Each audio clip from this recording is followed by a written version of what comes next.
Welcome back to another episode of Beyond the Sermon with Hyde Park United Methodist Church in Tampa, Florida. I'm Matt Hotho, the Director of Production and Online Engagement. And I'm Magrey de Vega, the Senior Pastor.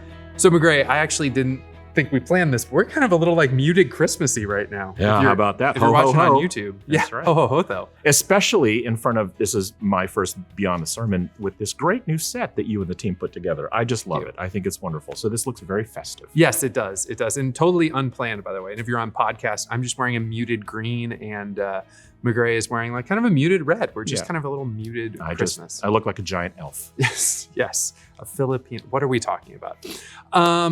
So Magrey, you just finished preaching a sermon about the Song of Zechariah in Luke 1, which is the less famous of the songs in Luke 1. There's a more famous one in there, the Song of Mary. But you hit on this theme in it that's about cyclicalness. Yeah. You tied it in with Benedictine tradition. There's a lot of directions we can go in. Let's start with this. Let's start with the cyclical nature of the practices of monks. You have spent a lot of time at St. John's Abbey in St. Paul, Minnesota. You've seen how the monks do that work of repetitive work. Talk to us about that a little bit. So one of the hallmarks of Benedictine spirituality is a single word called stability. And when I first read that along the long list of Benedictine values, I really wondered what that meant. And so I talked to one of my friends who's the monk there and said, tell me about what stability means. Because when you think about stability, you think about something fixed and immobile. You get the sense that it's unchanged and rigid and that kind of sort of fixed nature. And there is some of that. But really what it means is in a world of instability, there is something reliable that's based on the providence and the presence of God. So it's not like a stability that we manufacture or we create. It's us leaning into what is stabilizing, which is God's faithfulness. And so much of the rule of life of Benedict is built on us aligning ourselves with what is reliable. And in this case, the reliability of God, which is what I think Zechariah discovered in those 9 months of instability. Of having to be silent, of having to think and be present. Real quick, the monastery we were at in St. John's, is that a Benedictine monastery? It is. St. John's Abbey in Collegeville, Minnesota is a Benedictine monastery. And I discovered this a couple times ago when I was there. I just assumed that St. John's Abbey was named after the evangelist, the apostle, the gospel writer, John. I didn't know that St. John's Abbey is named after John the Baptist because Benedictine spirituality has such an alignment with what John the Baptist symbolized in terms of his living a life of principle in the wilderness, in sort of an unreliable setting, but offering a clear word of hope and a call to a righteous way of living. And so St. John's Abbey is named after Zechariah's son. So when we would do things at the Abbey, like 3 times a day, chant the Psalms or listen to Scripture, that is that stability. Absolutely. Absolutely. And I hope that you experienced that as others did when you were there, that with all the stuff that's happening in the world and in our lives, there was something really stabilizing about knowing not just that we were praying, but that we were accompanied by people who are faithful in practice, who've been doing this for years and years and years. There was a real reliability and sort of stabilizing aspect to praying the prayers that have been prayed for literally centuries. I think there's also something beautiful about the Zechariah's song in Luke, partly because, whenever you see a song in the Bible, I've said this a number of times in this context, but whenever you see a song in the Bible, you're looking at the kernel. You're kind of looking at the thing that started it, right? Because that's the thing that was memorable, the thing you take with you. And then around that, the prose grew around it. Not that, again, these stories are made up, but more so that song of Zechariah and the song of Mary kind of were hallmarks for Luke and kind of how he wanted to set the stage. That's very insightful. So I not only think about the songs of Luke, I think about what is arguably the oldest piece of scripture in the entire Bible, which is the Song of Miriam. As you know, in Exodus, horse and rider, he is thrown into the sea. It is a very short prayer that has been engulfed by a longer Song of Moses, just typical that they would give the guy the lead role. But it's Miriam's song that is the oldest because they wanted to be portable and memorable throughout the legacy of generations that were being passed. I think about Philippians 2, the song of Jesus being self-emptied. So you're absolutely right. Songs in the Bible are likely the older pieces of Scripture just because it was originally circulated orally rather than being written down. Yeah. Yeah. Well, and you and I both love to sing. We could probably put the song of Zechariah to For Good. I've heard it said, some scriptures come into our lives for a reason, giving something we must learn, and we are led. There we go. To those scriptures that help us most to grow if we let them, and we apply them in return. How long do we want to go? And I don't know. Okay. If I believe it's true. I mean, I do believe it's true. Yeah, that's right. It was written by these holy people just for me and you. Oh my gosh. You know what's great is I think this is not going to be cut from the podcast. No, we're going to leave this in. Okay, we're going to pull this back in though. Okay.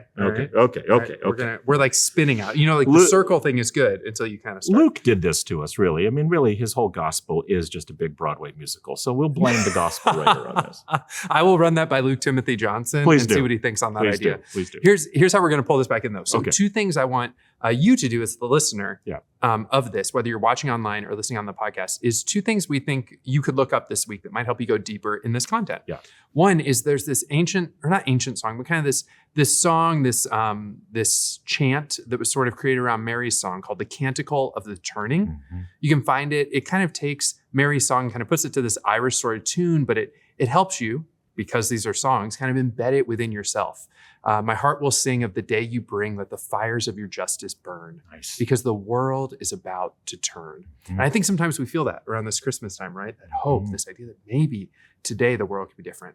Another thing I would love for you to do, if you're doing some Bible reading or some scripture reading around the Gospel of Luke this week, is look at this refrain that Luke includes when he's talking about Jesus and about John. And he has these parts where he'll say, and then John grew in strength and in the Spirit of the Lord and went out into the wilderness. Or about Jesus, he'll say after the temple experience that Jesus grew in wisdom and in character. And there's these fun little refrains that Luke uses to talk about how our characters within the gospel are growing in their knowledge of God. I think that's really beautiful, because I think sometimes we think that gospel characters come in fully formed. So to bring it back to the Broadway musical piece, any Broadway musical you'll notice has little riffs, little melodic moments that are connecting threads throughout all of the selections in that musical.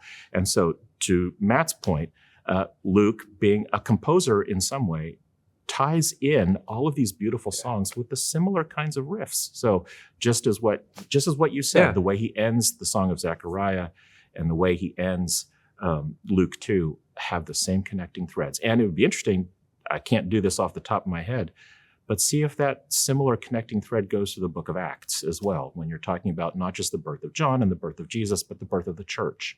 And to see if there's similar acts of, well, the church grew in wisdom and stature. The Lord added to their number daily those who were being saved. So it would be a really cool exercise to do. Wow.